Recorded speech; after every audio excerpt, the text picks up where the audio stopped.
vous toutes. Alors nous sommes dans cette saison de la rentrée et pour certaines la rentrée ça peut être un moment un petit peu stressant où on se dit tellement de choses à faire et on se dit jusqu'à la fin de l'année, jusqu'à Noël, je sais pas quand je vais pouvoir respirer. Les vacances semblent déjà très loin alors que quelquefois on est rentré il y a pas si longtemps que ça, des vacances, les congés ont fini il y a pas si longtemps, mais la rentrée c'est comme un espèce de tourbillon qui veut nous aspirer. Mais j'ai une bonne nouvelle, nous pouvons vivre la rentrée dans la paix. Et puis c'est aussi le moment de pouvoir reprendre certaines habitudes, bonnes habitudes, reprendre une certaine discipline, parce qu'il faut se le dire, quelquefois l'été, même quand on n'a pas de vacances, on a tendance un petit peu à se relâcher un petit peu dans tous les domaines, que ce soit même au niveau de la nourriture, barbecue ici, machin, etc., petite glace, on se couche un peu plus tard et puis dans notre vie spirituelle, on peut aussi vivre un petit relâchement.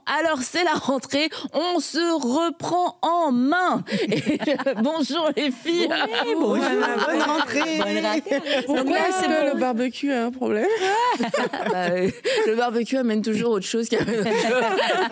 C'est comme ma mère quand elle finissait sa salade, il lui restait du fromage, donc elle reprenait du fromage, mais finalement il reste encore la salade, il reste un petit peu de vin, du coup, ça n'en finissait pas.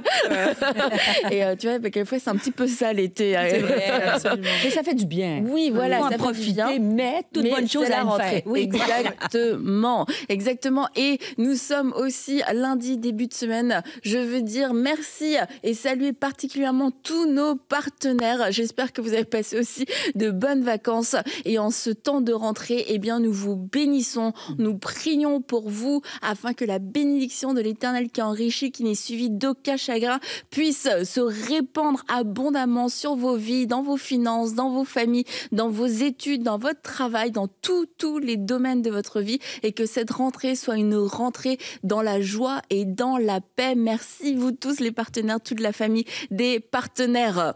Alors les filles, je disais la rentrée, et puis quand on parlait de rentrée tout à l'heure, avant que ça commence, Sandra, tu disais, moi rentrée directe, c'est discipline. Oui. Mais c'est sûr qu'avec un mari extrêmement la rentrée, nous c'est. Et lui, il vit la rentrée toute l'année. Enfin, il sort. Non, il sait se relâcher pendant les vacances, okay. Mais tu vois, les rentrées janvier, septembre, à chaque fois, c'est toujours une grosse mise en place d'objectifs. Là, c'est la dernière ligne droite d'ici la fin de l'année. Donc, qu'est-ce qu'on n'a pas fait depuis le mois de janvier qu'il faut qu'on réajuste et ce genre de choses-là. Puis il donne plein de conseils aussi. Tu sais, par exemple, quand c'est la rentrée, souvent on a tendance à vouloir se remettre à fond. Ben non, au contraire, peut-être y aller plus progressivement. Pas forcément se dire on remet plein de choses la première semaine et on reprend le rythme. Non, on prend le temps de revenir, prend le temps de peut-être petit à petit ouvrir ta boîte d'email qui a 50 000 trucs dedans, reprendre tranquillement les rendez-vous et tout ça, puis pas forcément y aller plein carburant, parce qu'en fait, c'est ça qui peut être des fois apeurant. On peut se dire, OK, en fait, il me reste tout ça à faire. Plutôt que, en fait, non, on y va une étape à la fois, se donner peut-être quelques jours de prendre le temps de faire sa rentrée. Et ensuite, une fois que là, on s'est remis en tête qu'on avait repris, après on y va, puis on donne le dernier coup pour la fin de l'année. C'est vrai ça, progressivement. Ouais, progressivement. Toi, Stéphanie, comment tu vis la rentrée? Mais moi, la rentrée, j'aime ça. En 5 points. En 5 points. Avec toutes les lettres qui matchent ensemble. Non, mais moi, j'aime ça, la rentrée. On dirait que c'est l'automne qui est... Nous, on a le privilège d'avoir 4 saisons. Donc, l'été dure 2 jours et puis le reste... Mais j'aime l'idée de recommencer. J'aime la discipline, moi. Peut-être parce que... Ah oui! Mais j'aime ça prendre l'été pour relaxer. Mais quand j'arrive à l'automne, septembre, j'aime ça reprendre ma discipline, parce que je trouve qu'il y a des bienfaits à la discipline.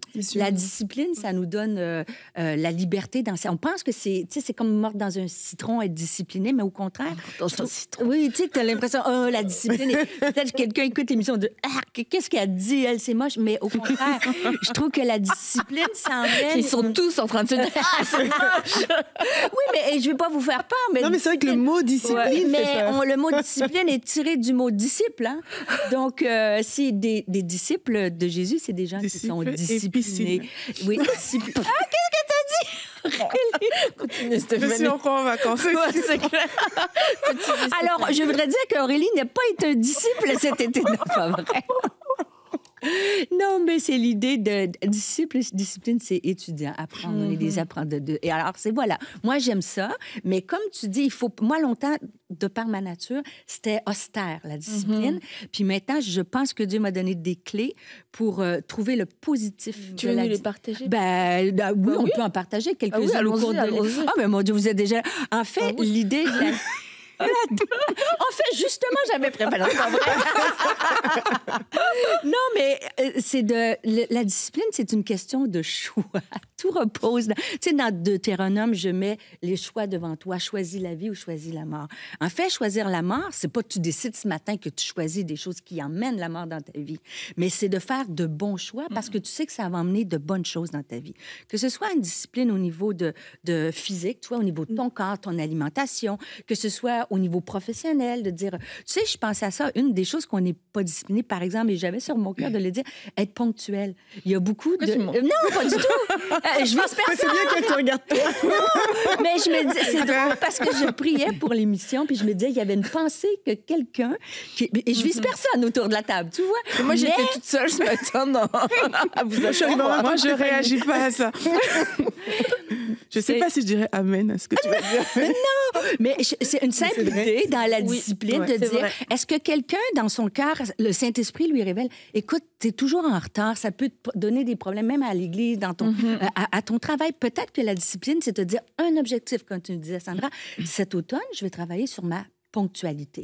Donc, en fait, être disciple, c'est se fixer de petits objectifs, mais il faut le faire dans la joie. Tu sais, dans la parole de Dieu, quand c'est dit que la parole est comme du miel à notre palais, bien, les étudiants de la Bible, il n'y avait pas la Bible, qui étudiaient les Écritures, la Torah, mais quand ils apprenaient, ils mettaient du miel sur le palais quand ils lisaient les Écritures. Donc, ils associaient la lecture de la Torah au goût du miel. Donc, c'est pour ça qu'il disait que ta parole est douce à mon palais. Donc, pour être discipliné, une des clés, c'est de faire quelque chose, mais de le trouver dans un cadre qui est agréable. Et ça peut être une façon de se donner des objectifs, de dire, je vais faire quelque chose que j'aime, mais ça va m'aider. Dans la salle de sport, il y a plein de choses maintenant dans les aliments qu'on mange. On n'est pas obligé de manger des choux de Bruxelles le reste de notre vie ou, tu sais, des fameux régimes drastiques. Choux à la crème. Oui. Ce que je veux dire, c'est qu'il faut enlever les choses qui sont drastiques. Et si on veut que ça dure, il faut que ça soit agréable. Et après ça, c'est les petits changements. Des fois, on s'imagine la rentrée, il faut que je change dans ci, il faut que je change partout. Et il y a une loi qui s'appelle la théorie du gain de 1 Et ça, c'était un entraîneur de toute l'équipe de cyclistes britanniques. Et cette équipe-là n'avait jamais gagné de Tour de France. Et lui, ils ont remercié l'entraîneur, ils ont mis un nouveau. Et le nouvel entraîneur, lui, au lieu de faire des changements, style des entraînements tant d'heures par semaine, décider ça, il a décidé de changer un petit peu de choses partout. Que ce soit la façon de pédaler, que ce soit même les oreillers sur lesquels il dormait. Et il y a plein de façons de changer de petites choses. Et si tu fais la somme des petits changements, bien, ça peut te faire de grandes améliorations.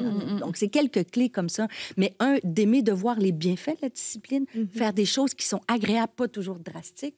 Et deuxièmement, commencer par des petits changements et avoir des objectifs qui sont mesurables, quantifiables. Parce que ce qui est décourageant, c'est que tu n'as jamais l'impression de t'être amélioré, d'atteindre tes objectifs. Donc, je ne sais pas, vous, les filles, des objectifs de la rentrée, j'ai parlé de ponctualité, j'ai parlé de peut-être lire plus la Bible, j'ai parlé peut-être de couper le sucre, je parle de n'importe quoi. Vous savez, mon marathon, je l'ai couru, là. Bravo! Au lieu de le faire, c'était le mois d'août. Et finalement, au lieu de le faire en 30 jours, je l'ai fait en 19 jours. Bravo! Félicitations! Eh bien, c'était un objectif quantifiable, mesurable. Quand je l'ai obtenu, mais j'étais fière de moi.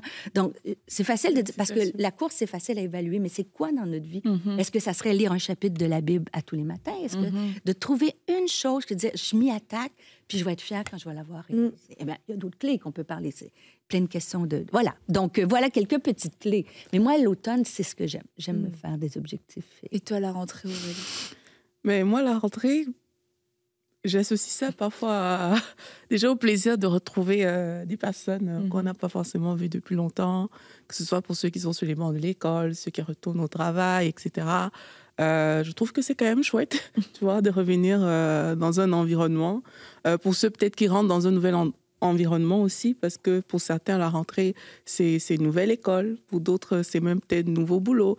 Pour certains qui rentrent dans cet environnement-là, ben, c'est comme une nouvelle aventure, tu vois. Donc, moi, j'aime quand même le côté aventure qu'il y a derrière la rentrée, le côté nouvelle saison qu'il y a. Et moi, ça me parle beaucoup, tu vois. Je ne pense pas forcément à toutes les disciplines à mettre en place. Mais le côté, c'est une aventure de plus qui commence, etc. Moi, c'est ça qui va beaucoup me porter pendant les temps de rentrée. Et ce que je fais... fais... plus rafraîchissant que écrasant, finalement, la rentrée. Oui, je trouve que... Oui. Je trouve ça plus rafraîchissant. Et du coup, comme je le vois comme une nouvelle saison, tu vois, moi, j'aurais tendance, dans les commencements comme ça, je vais souvent prendre un temps où je recommande à Dieu. Ouais. Tu vois, vraiment, cette saison-là, cette aventure, etc., où je recommande à Dieu, vraiment, et que moi, personnellement, ça m'aide à rentrer avec confiance aussi. Ça m'aide à me souvenir des choses, parce que j'ai remarqué que chaque fois qu'on va prier, par exemple, pour des nouvelles saisons comme ça, c'est comme si le Saint-Esprit va même te communiquer des choses. Tu vois, il y a une force qui va venir avec ça. Il y a même des objectifs que tu n'avais pas pensé qui vont venir avec ça.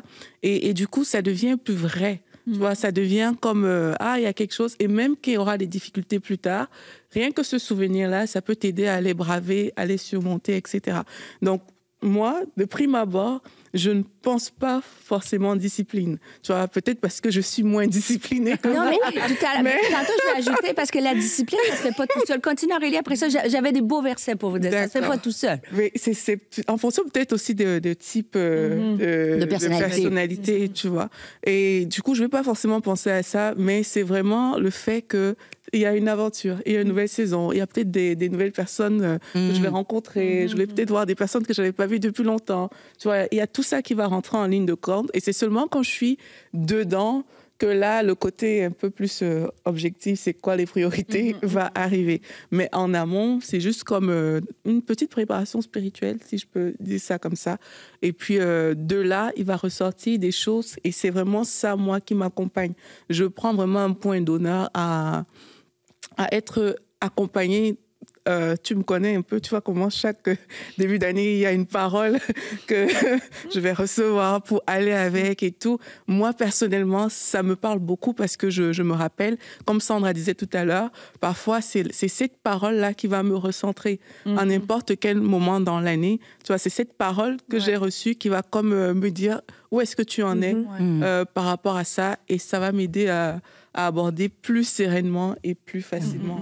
Et je crois que c'est important d'avoir cette parole, et quelquefois on l'a depuis le mois de janvier ou même avant. Mais quand la rentrée arrive, si on ne se rappelle pas de cette parole, on se rappelle plus pourquoi on est en train de faire ce qu'on fait, et ça peut devenir pesant, décourageant, etc. Du coup, il n'y a pas d'expectative, il n'y a pas non plus de joie dans ce qu'on va faire. Et puis quand on se rappelle cette parole qu'on a pu recevoir, tout de suite, ça va ramener de la vie, la vie même dans nos corps. Et quelquefois, on va prendre la rentrée comme un moment qu'on subit, comme une fatalité. Mais en fait, si on est participant aussi à cette rentrée, puis qu'on se dit, écoute Seigneur, c'est la rentrée, et c'est un temps, c'est une saison que toi, tu as prévue, et tu me donnes tout ce dont j'ai besoin pour pouvoir réussir cette rentrée, on va mieux la vivre que si on la subit, puis si on y résiste. Et parce que quelquefois, on se dit non, c'est la fin des vacances, c'est la fin de l'été, et c'est comme tout en nous résiste, et du coup, c'est violent, c'est désagréable, et on est plein de frustration. Or, comme dans toutes les saisons, il y a une beauté dans toutes les saisons, mais il y a aussi quelque chose qu'on est censé accomplir, et ce qu'on est censé accomplir, c'est pas juste de résister, et quelquefois, il suffit juste d'aller se rappeler, d'aller récupérer cette parole qu'on a reçue. Je pense aux étudiants qui retournent à l'école, c'est beaucoup de travail. Quelquefois, c'est beaucoup aussi de fatigue et tout. Puis d'anticiper déjà tout ce qui va être difficile, tout ce qui va être lourd. T'arrives, c'est comme, allez encore. Non, mais rappelle-toi, qu'est-ce que Dieu t'a dit? Pourquoi est-ce que tu es ici? Et ok, c'est vrai, j'ai une vision, j'ai un plan, c'est ma dernière année, et je sais que Dieu va m'accompagner. Et tout de suite, c'est comme à l'intérieur, on se lève à nouveau, et ça nous donne la force de pouvoir continuer, mais bien continuer dans de bonnes dispositions.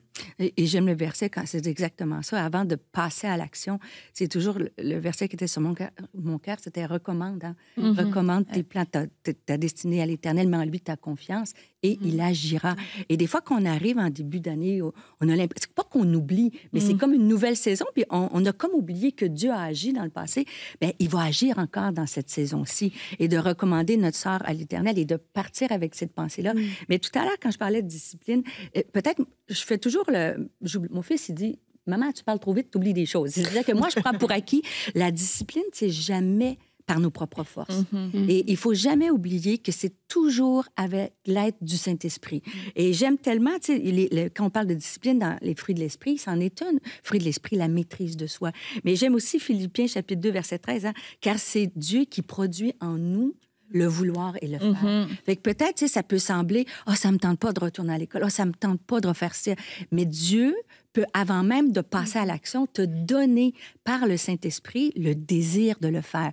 Et déjà, ça, c'est plus motivant. Et j'aime aussi, dans Deutéronome chapitre 30, verset 11, ce commandement, tu sais, quand il dit « choisis la vie bien, ce commandement que je te prescris aujourd'hui n'est certainement point au-dessus de tes forces et hors de portée. » Et des fois, quand on est face à un nouveau commencement ou l'école ou le défi, tu dis, mais c'est au-dessus de ma portée. Mais Dieu te dit, si tu recommandes ton sort et c'est ma destinée pour toi, c'est pas au-dessus de ta portée et je vais te donner le vouloir et le faire et toute la capacité pour l'accomplir. Et moi, ça me fait du bien de dire, c'est pas par mes forces, mais quand je commence à le faire, je vois Dieu agir et quand j'ai le fruit, ben là, c'est encore plus agréable. Donc voilà, moi, c'est un petit peu mes clés en début de saison.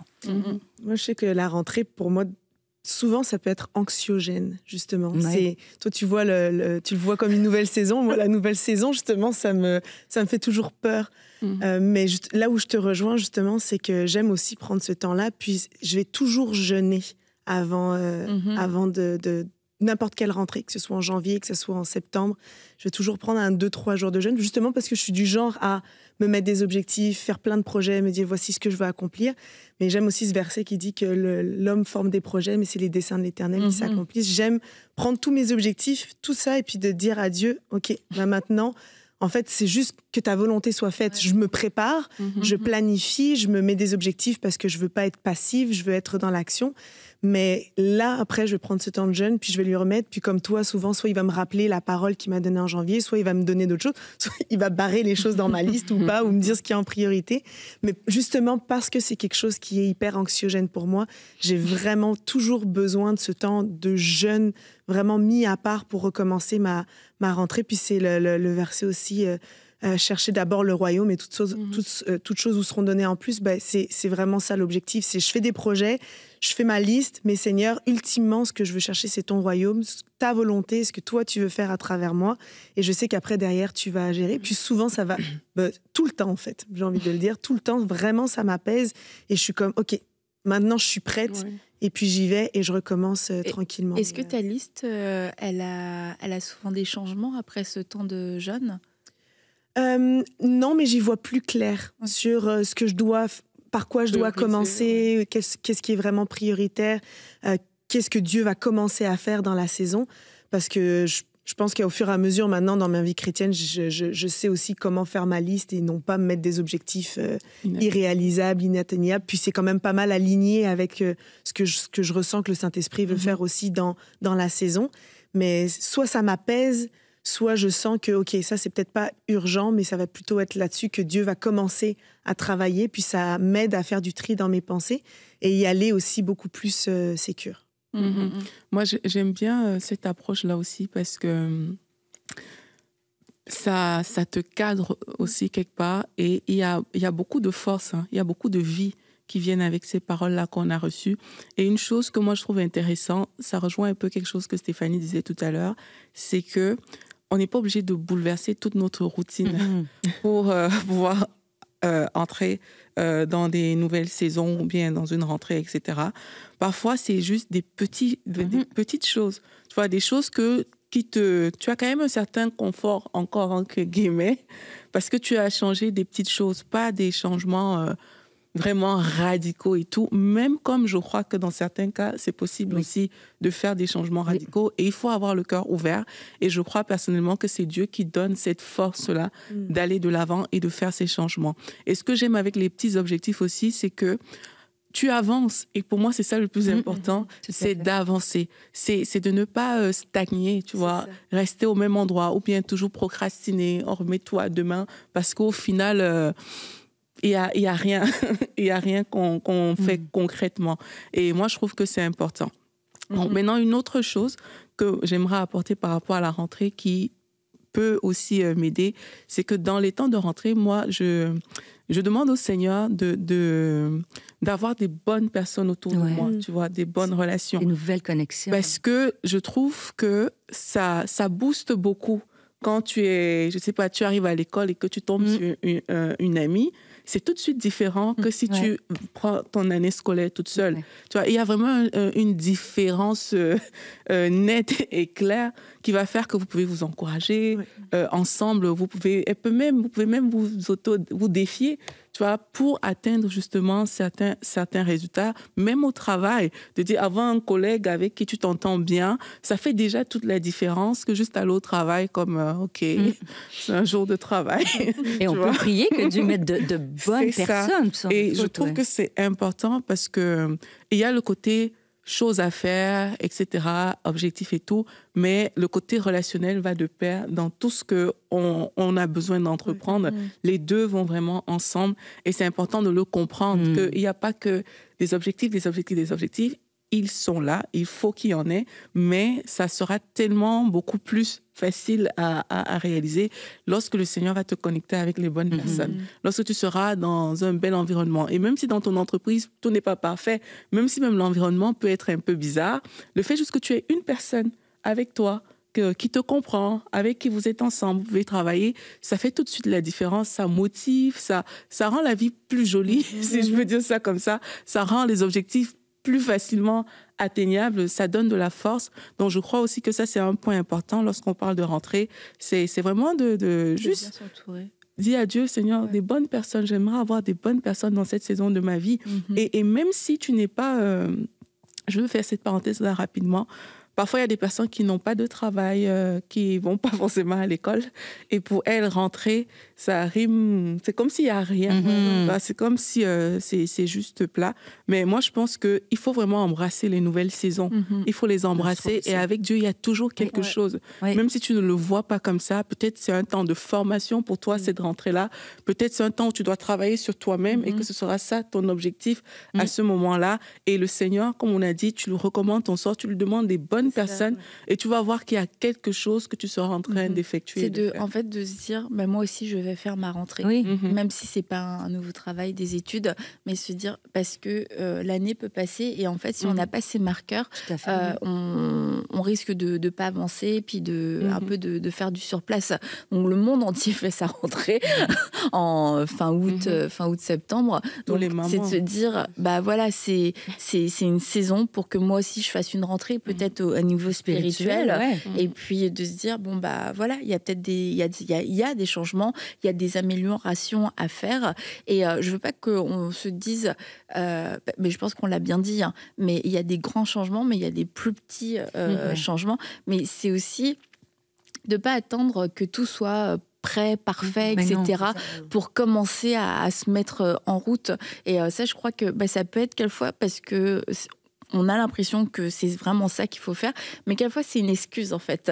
Et on recule un petit peu, je vais m'inscrire à la salle de sport, mais il faut que je m'achète des nouvelles chaussures, il faut que je m'achète une nouvelle tenue, il faut que je change de salle de sport. Et au final, c'est comme ça devient une excuse, mais tu peux déjà aller marcher en fait dans ton quartier. C'est ça que... t'as pas besoin d'avoir une nouvelle paire de chaussures ou tout. Changer peut-être au niveau de mon alimentation. Mais là, il faut que je m'achète telle et telle machine. En fait, tu peux déjà commencer à arrêter d'aller dans les fast-foods. Et puis, je veux dire, il y a des changements qui sont à portée de main et de ne pas prendre pour excuse qu'il faut que tout soit autour, l'environnement soit parfait, que j'ai tout le matériel, que j'ai tout l'entourage, que j'ai tout même la façon de faire, le process. Il faut commencer. C'est la saison pour commencer. Et je crois que y a une grâce aussi dans cette saison pour pouvoir commencer avec nos faibles commencements, mais au moins, on est dans cette démarche du 1%. Si j'améliore tous les jours, en fait. La frite que j'ai pas mangée, c'est une frite que j'ai pas mangée. C'est des calories en moins que vous avez cumulées. C'est de changer un jour pour jour 1. Voilà, un jour, je vais en faire ça. Mais aujourd'hui, ça peut être, c'est jour 1, c'est aujourd'hui que je commence.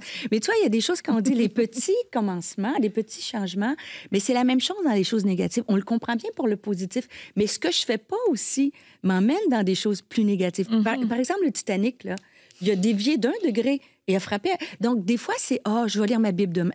Vous allez pas m'aimer aujourd'hui, mais tu sais, des fois, c'est vrai que le 1% fait du positif dans ta vie quand tu poses des gestes qui emmènent des changements, mais c'est aussi inconsciemment « je vais le faire demain, je vais le faire demain ». Puis là, t'es rendu en novembre, en décembre, mais je vais lire ma Bible demain, je vais lire ma Bible, je vais prier demain. Ça fait comme autant que quand je fais des gestes positifs ben, ça change positivement les choses. Mais quand je ne pose pas des gestes, ben, ça change négativement. En fait, ça change. Ça fait reculer. Ça fait reculer, et même ça fait reculer. Donc, c'est ça qui est important de réaliser, que chaque geste que je pose vers un changement petit, je vais avoir récolté quelque chose. Mais des fois, il faut faire attention sur l'échelle du temps. Parce que le pire ennemi du changement, c'est l'amélioration. C'est-à-dire qu'il y a une période où tu ne vois pas de changement. Et là, c'est là que tu arrêtes. C'est que de faire le changement, on va dire, non pas pour voir le changement, mais pour le processus. Je ne sais pas si vous me suivez. C'est que si tu es toujours focusé sur le résultat immédiat, si après 2 semaines de manger des choux de Bruxelles, tu n'as pas... C'est parce que j'aime pas les choux de Bruxelles. Mais mettons quelque chose que tu dis, ben non, j'aime pas les choux de Bruxelles. Oui, avec du bacon, des petits lardons, mais ça me dit rien. Bon, bref. Non, mais tu sais, si tu fais quelque chose, par exemple, une privation, où tu dis, puis tu arrives, puis tu vois pas de changement, bien ça, c'est l'ennemi numéro 1 pour te décourager. Ouais, on dit tombe amoureux du processus. C'est pour ça qu'il faut que le processus, il faut qu'il colle avec toi, puis qu'il soit durable dans le temps, parce que tout le monde, et je dis toujours la fameuse phase exponentielle, on veut toute l'exponentielle, mais l'équation mathématique commence avec une zone plateau. Puis pour avoir ça, c'est comme la glace, tu sais, à moins 35, ça ne fond pas, à moins 25. Pourtant, tu avances, à moins 10, ça ne va pas, mais à 0, le bloc de glace, il va fondre tout d'un coup. Il y a une phase clé où ça va casser, il va avoir le progrès. Mais c'est tenir le coup durant ça. Et c'est là qu'il faut s'accrocher au processus. C'est là où on doit comprendre, dans le processus, il y a du progrès. Oui. Et que quand on est à la rentrée, on peut soit être stressé ou être heureuse comme Aurée, mais quelquefois, on peut être aussi impatient. Oui, se dire, OK, bah là, je veux du résultat. Mais en fait, c'est ce qu'on va faire de façon régulière qui va amener un changement, sûr. Et que ce changement, on ne va pas le voir forcément au bout d'une semaine. Et si on n'a pas conscience du progrès aussi, et des petits progrès, qu'on n'arrive pas à mesurer ces progrès, c'est extrêmement décourageant.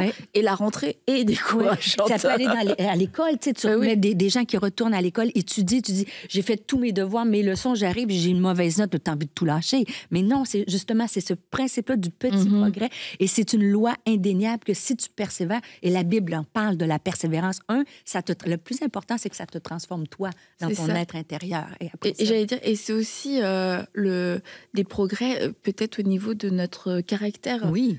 Si on a des défis, tu vois, par exemple, par rapport à la colère, il y a des gens, quelquefois, vont me dire, non, mais en fait, moi, c'est pas réglé, mon problème. Et je lui dis, comment ça, c'est pas réglé? Ouais, on a prié, puis tu sais, je suis toujours comme ci, je suis toujours comme ça. OK, mais quand on s'est rencontrés, mettons, il y a 3 mois, tu sais, c'était 3 fois par jour que tu pétais un plomb, quoi. Et là, aujourd'hui, t'en es où? Non, aujourd'hui, ça m'arrive une fois toutes les 2 semaines, et puis ça dure beaucoup moins longtemps. Je lui dis, là, il y a un progrès, en fait. C'est pas, ça n'a pas marché. La prière n'a pas marché, Annabelle. Mais c'est un progrès, parce que les choses s'espacent, et l'intensité devient de moins en moins forte, et on va aller jusqu'au bout, bien sûr, jusqu'au moment où il y a une pleine délivrance, un résultat complet. Mais c'est de se dire, en fait, je suis quand même plus la même personne que j'étais il y a 3 mois, et c'est important de pouvoir célébrer ce que Dieu a fait. Et sinon, on va être, on va se dire, non, tu vois, ça a pas marché. Et en fait, souvent, quand les gens on va être un peu dur avec nous-mêmes, et quand quelqu'un va nous montrer, regarde, en fait, t'étais comme ça, maintenant t'es comme ça, il y a eu un progrès. Ça amène comme un soulagement. Mais en fait, j'ai pas reculé. Ouais, c'est ça. Mais c'est beau, parce que c'est exactement Galates 6:9, et je termine. Ça dit, ne nous lassons pas de faire le bien, car nous moissonnerons au temps convenable si nous nous relâchons pas. Il y a une petite dernière petite bout de phrase. Si nous nous relâchons, c'est sûr qu'on va récolter, moissonner. C'est vrai. Le progrès, que ce soit dans notre caractère, des fois, on a envie parce qu'on n'est pas complètement transformé, on se dit, ça n'a rien changé. C'est pas vrai du tout. Chaque petit changement compte, et Dieu le voit. C'est important. Moi, je pense que même le fait de remarquer déjà que le problème est là, c'est un gros changement. Ouais. Parce que la vérité, c'est que plusieurs personnes ne le voyaient pas avant. Donc, le fait de voir aujourd'hui que c'est encore là, ça veut dire que tu en as conscience, et c'est plus un appel à travailler, à aller de l'avant, à continuer. Ça veut dire qu'il y a un processus qui a été enclenché, parce qu'avant, tu ne le voyais pas du tout. Donc, c'est important de voir que c'est un changement. Et moi, vous parlez de quelque chose tout à l'heure, j'ai lu un livre par rapport à ça qui m'a beaucoup aidée, qui s'appelle « L'effet cumulé ». Ça m'a beaucoup, ça a changé vraiment ma façon de voir dessus. Et ça m'a beaucoup aidé à poser des petites actions, mais qui font vraiment... Et t'as vu la différence? Oui, vraiment. Vraiment. Et à côté de ça, j'aimerais aussi encourager les gens parce que, comme on a dit, ma vision de la vie, oui, on recommande à Dieu et tout, on demande à Dieu pour des personnes, mais aussi entrer dans les nouvelles saisons en pensant au surnaturel de Dieu. Moi, je crois que ça va aider beaucoup de personnes. Si tu entres dans cette nouvelle saison juste en pensant au Dieu de l'impossible, au Dieu surnaturel, tu vas voir que tu vas accomplir des choses que tu n'aurais jamais accomplies juste en te fixant des simples objectifs de tous les jours. Et tu vas voir que ça change la donne tous les jours, que tu te réveilles en sachant que le Dieu de l'impossible est avec toi, en sachant que voilà, tout est ouvert, en fait. Le ciel est ouvert et qu'il y a de belles choses qui peuvent arriver, de grandes choses peuvent se passer. Moi, je pense que ça change une rentrée scolaire. Que tu sois en fac de médecine et que c'est tellement dur, etc., tu vas voir que ça change la donne et j'encourage vraiment à ça, à vous dire, Dieu est avec moi. Et des choses surnaturelles vont se passer. Quand on a cette mentalité-là, on va voir que même la flexibilité, ce sera plus facile d'être flexible. Ce sera plus facile d'accepter certaines choses. On ne va pas rester rigide sur certains points, etc. Donc, c'est comme ça que ça devait se passer. On va s'ouvrir à de nouvelles possibilités. On va s'ouvrir à ce que les choses soient faites différemment, pas comme on a toujours pensé. Et ça marche. Quand tu vois dans tes études, ton travail et tout, que le Seigneur peut te diriger avec juste des paroles que tu reçois, mais dans des choses qui entraînent certaines percées, mais tu vas voir que, OK, finalement, la charge, elle n'est pas forcément sur moi par rapport à ma rentrée. Et il y a Dieu avec moi qui m'aide en fait à la porter, qui m'aide à avancer. Et ça aussi, c'est quelque chose pour moi de capital. Ça te fait voyager différemment. Parce qu'il y a plusieurs façons de vivre les événements de la vie. On peut les vivre en portant des sacs lourds, des fardeaux, etc. Mais on peut le vivre en étant aussi léger. Est-ce que ce sera les mêmes objectifs que d'autres? Peut-être oui, mais la façon dont toi, tu vas faire ton voyage à toi, ta rentrée à toi, ben, elle sera différente parce que les standards ne sont pas les mêmes. Il y a des standards où on compte sur une autre force, mais il y a des standards où on se dit le surnaturel est possible aussi dans cette saison et je vais marcher avec ça. Tu vois, quand on dit on a des standards où on compte sur nos propres forces, mais moi, plus j'avance dans la vie, moins je dépends de mes propres forces. Pourtant, j'ai des objectifs, autant au niveau leadership ou structure, je l'ai, mais je me dis, si Dieu n'est pas avec moi, ça ne peut pas le faire. Ça peut pas. Mais c'est vraiment dans Jean, tu sais, avec lui, sans moi, vous ne pouvez rien faire. Et je le dis même avant de prêcher, à chaque fois que je vais me lever, je vais prier avant de monter sur la scène, je le dis au Seigneur, si t'es pas, même si j'ai la technique, même si mon message est prêt, tu sais, même si techniquement, là, je maîtrise la situation, si Dieu...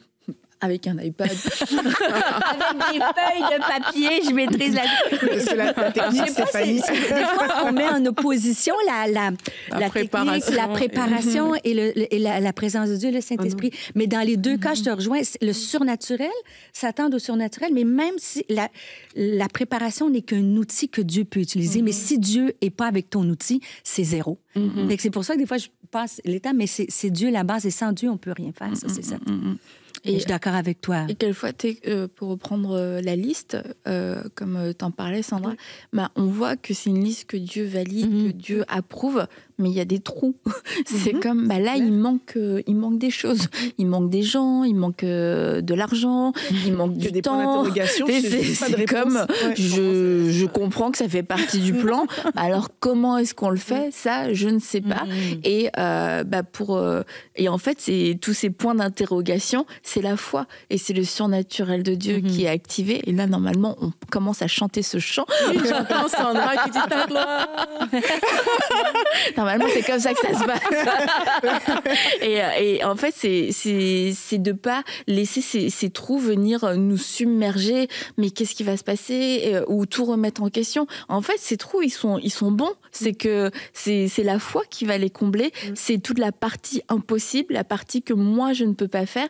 Et bon, selon les personnalités, c'est ce qui va rendre la saison excitante aussi. De se dire, j'ai hâte de voir comment tu vas le faire. Ça va être génial. Je me lance là-dedans. C'est vrai de dire, j'ai hâte de voir rendu à Noël, si on fait l'émission, qu'est-ce que Dieu a fait cet automne. Anticiper des choses du surnaturel, comme Aurélie l'a dit, il va le faire. C'est pour ça que j'aime ça, écrire ça dans un carnet ou dans un cahier ou peu importe, là. Et ensuite, tu viens remplir le trou de ce que Dieu a fait pour te rendre compte qu'en fait, finalement, oui, tu as mis tes objectifs, tu as mis les choses que tu voulais, mais tu vois le plan que Dieu, lui, avait, puis comment il a rendu ça encore plus beau et encore plus grand. Et ça, là, très bien. Ça, c'est excitant. Là, mais ça, c'est très bien de le faire. Faites ce que Sandra dit, fait, ou dit et fait. Écrivez-le dans un carnet, puis laissez les blancs de voir comment, de tout ce que vous ne savez pas, tout ce qui échappe à votre contrôle, tout ce que vous n'avez pas en main aujourd'hui. Et puis, quand Dieu va le faire, eh bien, allez le remplir. Et d'ici la fin de l'année, eh bien, je crois qu'il y aura plusieurs espaces qui seront remplis et ça va tellement vous encourager pour votre foi. Et puis quand on parlera de la rentrée au mois de janvier et la rentrée de l'année d'après, et en fait, ça va vous fortifier de vous dire, mais ouais, je me rappelle de comment Dieu l'a fait. Ça me semblait tellement impossible quand je les ai entendus à table avec Annabelle. Je me disais, ouais, mais là, finalement, oui, Dieu l'a fait. Et vous allez pouvoir en témoigner, encourager d'autres personnes. Et puis, face à d'autres listes et face à d'autres projets, eh bien, votre cœur sera aussi plus serein par rapport à ça. Et je voulais aussi qu'aujourd'hui, on puisse prier pour vous particulièrement qui êtes en études ou qui reprenez les études. C'est toujours un passage un petit peu qui peut être un peu intense. Donc, on veut prier pour vous aujourd'hui. Est-ce qu'il y en a Stéphanie m'a prié pour la discipline. Et moi pour le reste. C'est ça, le côté... Pour les amis. Le côté aride de Stéphanie, la bénédiction à Aurélie. Ça prend un mélange des deux. Et moi qui suis si gracieuse. Mais les deux ensemble. OK, on peut. Seigneur Jésus, je te dis merci, Seigneur. Merci parce que nous avons accès à ta puissance, à ton amour, à ta compassion. Seigneur, je te prie, Seigneur, pour chacune qui commence une nouvelle saison, que ce soit les études, quelque chose, un nouveau défi, mais particulièrement les études, soit avec cette personne. Viens créer en elle le vouloir et le faire, Seigneur.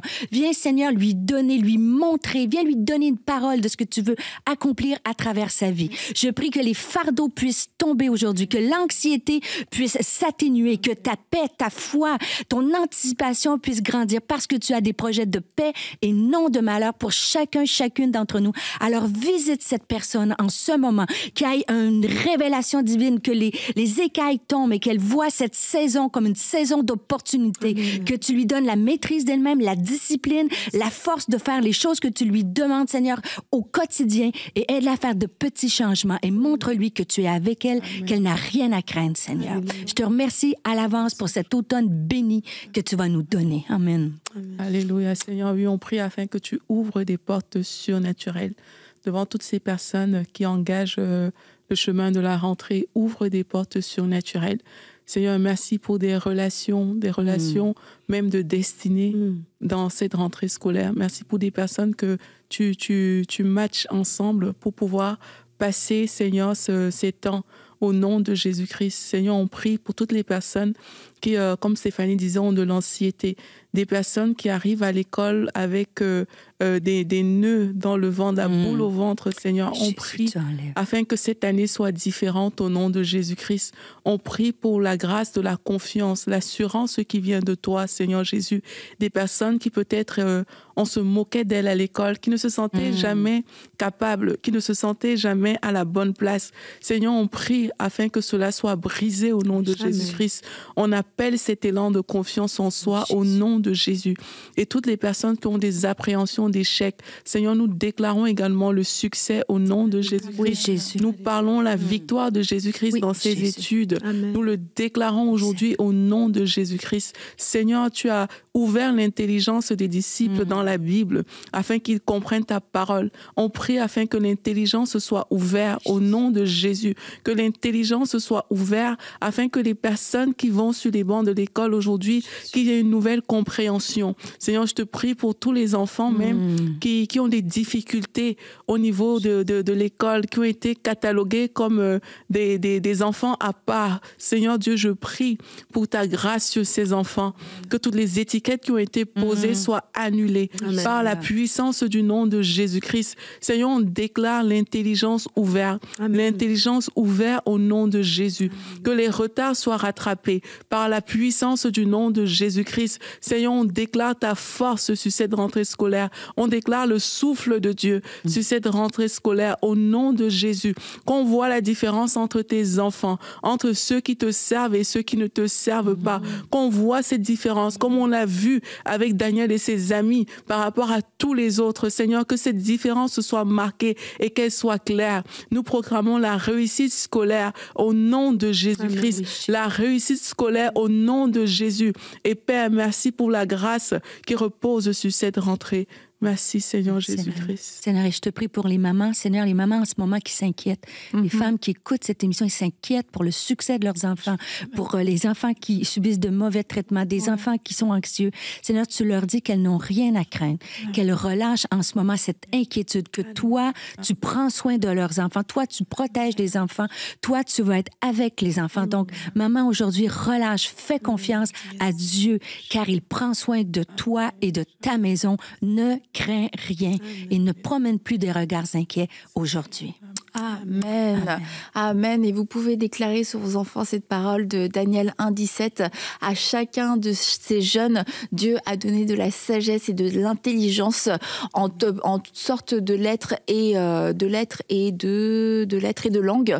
Alors vous pouvez proclamer cette parole de bénédiction sur vos enfants, que Dieu leur donne de la connaissance et de l'intelligence dans toutes les matières, là où ils ont de la difficulté. Bénissez vos enfants. Ne promenez pas des regards inquiets en pensant à cette rentrée, à quel point cette année va être difficile. Bénis ton enfant et des yeux de foi et un regard de foi sur cet enfant et sur toute cette année scolaire qui vient. Alors on se retrouve mercredi, les filles, on se retrouve mercredi, c'est la rentrée, on reprend les bonnes habitudes. Bonne discipline. Bonne discipline.